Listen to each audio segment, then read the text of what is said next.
오늘 우리에게 주신 하나님의 말씀은 요한복음 21장 1절에서 6절까지 교독하고 마지막 절은 합독합니다. 그 후에 예수께서 디베라 호수에서 또 제자들에게 자기를 나타내셨으니 나타내신 일은 이러하니라. 시몬 베드로와 디두모라 하는 도마와 갈릴리 가나 사람 다나엘과 세베대의 아들들과 또 다른 제자 둘이 함께 있더니 시몬 베드로가 나는 고기 잡으러 가노라 하니 그들이 우리도 함께 가겠다 하고 나가서 배에 올랐으나 그날 밤에 아무것도 잡지 못하였더니 날이 새어갈 때에 예수께서 바닷가에 서셨으나 제자들이 예수이신 줄 알지 못하는지라. 예수께서 이르시되 얘들아 너희에게 고기가 있느냐 대답하되 없나이다. 이르시되 그 물을 배 오른편에 던지라 그리하면 잡으리라 하시니 이에 던졌더니 배울고기가 많아 그 물을 둘 수 없더라. 아멘. 오늘도 여호와 샬롬 지키시는 하나님, 모든 우리 선한 요새 모든 제가 하나도 빠짐없이 다 오예배 다 나오진 않았으나 나오신 분도 이렇게 축복합니다. 전에도 말씀드렸듯이 2시면 졸음이 막 올 때입니다. 졸음이. 눈이 무거워서 자꾸 내려왔습니다. 근데 전에 한번 얘기했듯이 졸리면 자야지 억지로 앉으려고 하면 죽습니다. 그래서 옆에 사람을 이렇게 주무실 때 잘 가서 숨을 안 쉬면 돌아가신 거니까 잘 확인해 가면서 우리가 말씀을 나눠봐야 합니다. 부활하신 주님께서 디베라 호수에 지금 나타나셨습니다. 갈릴리 바다를 별칭 디베라 또는 게네사렛 그 호수라고도 합니다. 마태복음 28장에 가브리엘 천사로부터 너희보다 먼저 갈릴리로 가시나니 누가요? 우리 예수님께서 거기서 너희가 배우리라고 전에 들었음에도 불구하고 오늘 보면 3절 말씀에 시몬 베드로가 나는 물고기 잡으러 가노라 하니 나머지 6명이 따라서 제자들이 따라 나섰는데 이들이 밤새도록 고기 잡으러 애를 썼으나 한 마리도 잡지 못한 채 4절 말씀과 같이 날이 새갈 때에 예수께서 바닷가에 서셨으나 제자들이 예수인 줄 알지 못하는지라. 예수께서 이르시되 얘들아 너희에게 고기가 있느냐 대답하되 없나이다. 그래서 마지막까지 이르시되 그 물을 배 오른편에 던지라 그리하면 잡으리라 하니 이에 던졌더니 물고기가 많아 그 물을 둘 수 없더라. 참으로 어이없는 이 장면 곰곰이 묵상해 볼 때에 저들이 본디 어부주신이었지 않습니까? 고기 잡는 한 도가 다 든 사람들인데 기술들이 다 출중하였을 것임에도 한 마리도 건져내질 못하겠다는 데 아닌 것입니다. 그런데 그때에 말씀이 들립니다. 오른편으로 던져라.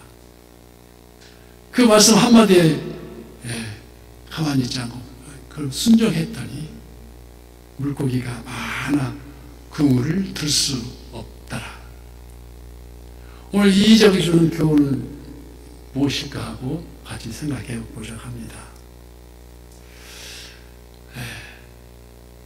오늘도 우리는 범사에 내 스스로 재능과 시간을 총동원해서 그 무엇을 일어날 때나 어떤 일이 하고자 할 때에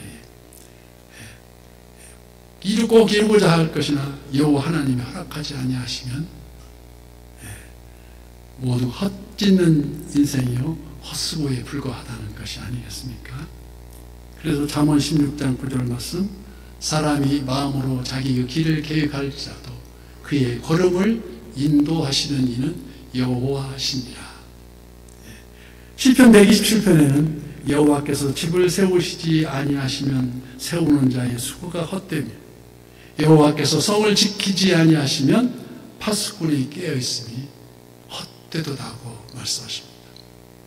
그래서 이 이적은 장차 제자들이 우리 주님의 지상명령이 뭡니까? 마지막 때, 마지막 말씀하지 않습니까? 그러므로 너희는 가서 모든 민족을 제자로 삼아 아버지와 아들과 성령의 이름으로 내가 너에게 분부한 모든 것을 가르쳐 지키게 하라. 볼지어다 내가 세상 끝날까지 항상, 언제든 항상 함께 있으리라고 말씀하십니다. 즉 하나님의 몸된 교회가 차고 넘치는 예언적 교훈이 담겨 있다고 할 수 있습니다. 그래서 우리는 읽지 않았지만 11절 말씀에 시몬 베드로가 올라가서 그 물을 육지에 끌어올리니 가득히 찬 물고기가 153마리라 153마리 이같이 많으니 그 물이 찢어지지 아니하이더라. 그래서 종종 이 구절을 읽으면서도 왜 이 153의 숫자에 관심이 가질까? 그 물에 담긴 153마리의 그 물고기는 우리 주님의 선물입니다.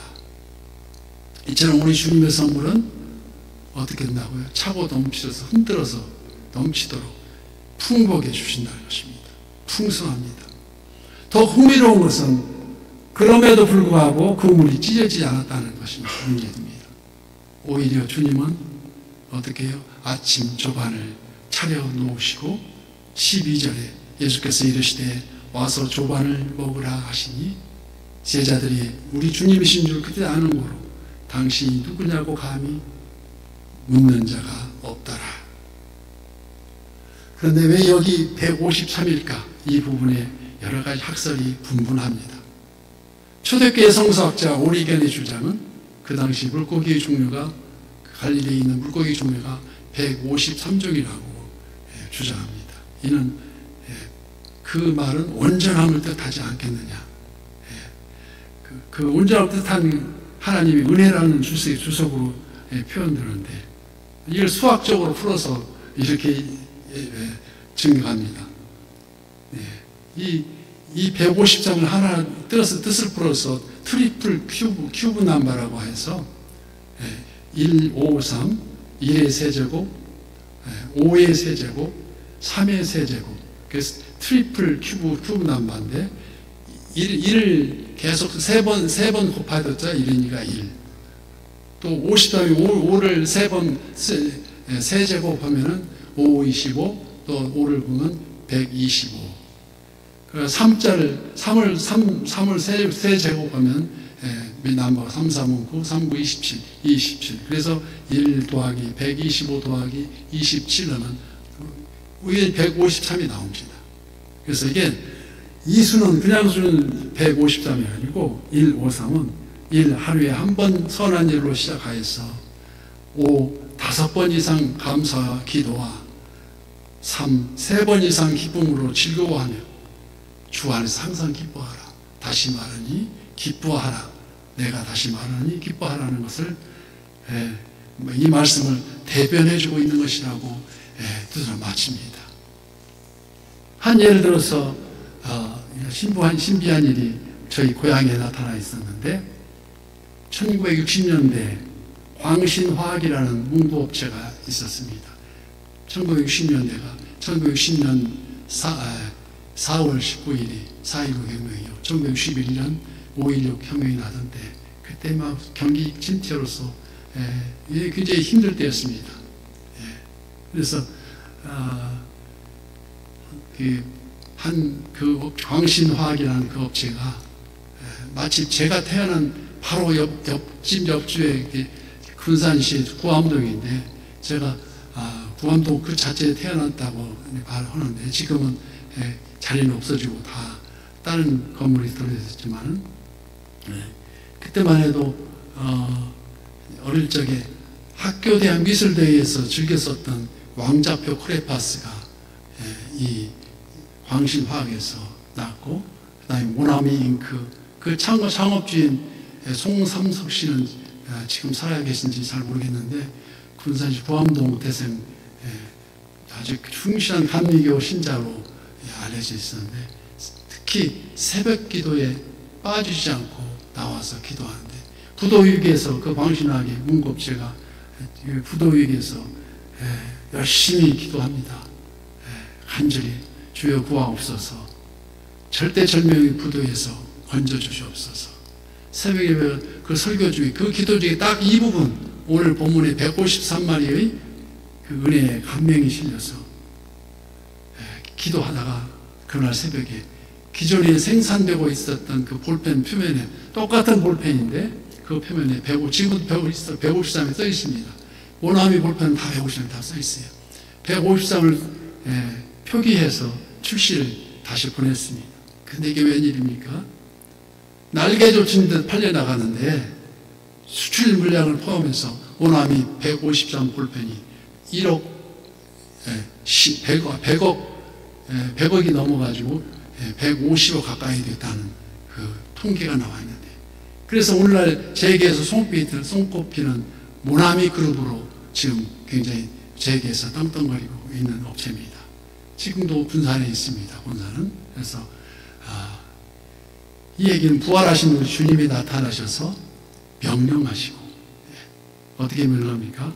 오른편에 던지라고 하지 않습니까? 제자들이 순종하기 전까지는 밤새도록 내려진 그 국물이 비어 있었습니다. 그렇듯 그들 개인의 인생도 빈 그릇이었었고, 그들의 공동체도 빈 그물과 같은 처지에 있었다는 것입니다. 하지만 부활하신 우리 예수 그리스도께서 그들을 삶 속에 오시고, 또 그들의 말씀이 순종하고 있을 때 그들의 국물은 이 세상의 물고기로 가득 차게 되었다는 것을 우리는 알 수 있습니다. 이렇듯 여기서는 이어스의 공동체, 오직 예수 그리스도의 말씀에 순종할 때에 지금 그 위기에서 기회로 바꿔지고 열방을 향한 제자들로서 가득 채워지지 않겠나, 바로 그 희망이 있다는 것입니다.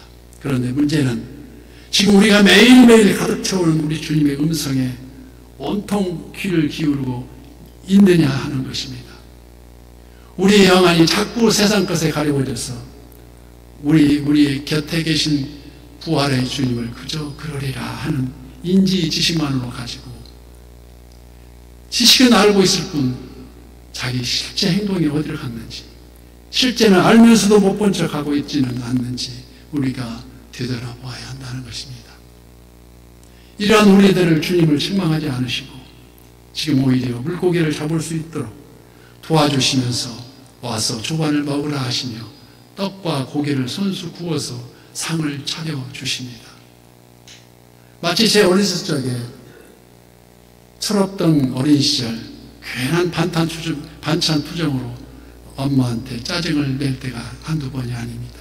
밥 먹기 싫다고 때를 부리면 아무 소리 없이 엄마가 잠잠히 부엌 잿불에 생선 토막을 맛있게 구워서 주시듯, 오늘 13절 말씀에 예수께서 가셔서 떡을 가져다가 그들에게 주시고 생선도 그와 같이 하시더라. 우리 주님이 그렇게 하셨다는 것입니다. 오늘 또 주님은 성도들의 힘들고 지쳐 방황하고 있을 때, 또 실망하고 낙심하고 있을 때 뭐라고 하십니까? 일어나 걸으라고 하십니다.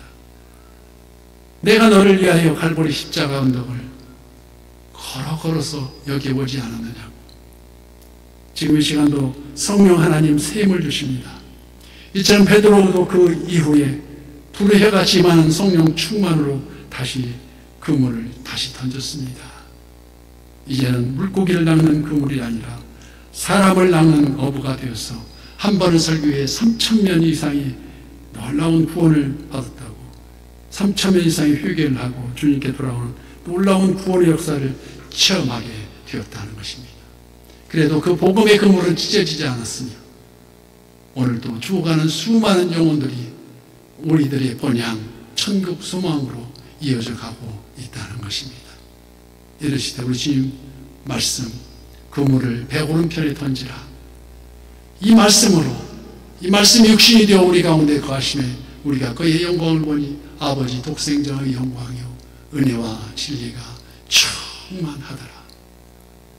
이제는 순종이 십자가 지고 그리고 우리 주님을 따르는 선한 이웃의 모든 지체가 되었어. 항상 우리 주님 말씀에 귀를 기울여서 마침 성경 통독에도 눈을 감고도 생각하면서 주님의 말씀을 보면 복 있는 사람이 말씀에 붙어 있습니다. 왜? 알다시피 복 있는 사람은 악인의 꾀를 쫓지 아니하며, 쫓아가는데 어디를 악인의 꾀를 쫓지 않습니다. 오만 자의 자리에 앉지 아니하고 오직 여호와 율법을 즐거워하여 그 율법을 주야로 묵상하는 자가 복 있는 자입니다. 그래서 오늘 모두가 예수님의 이름으로 축복합니다.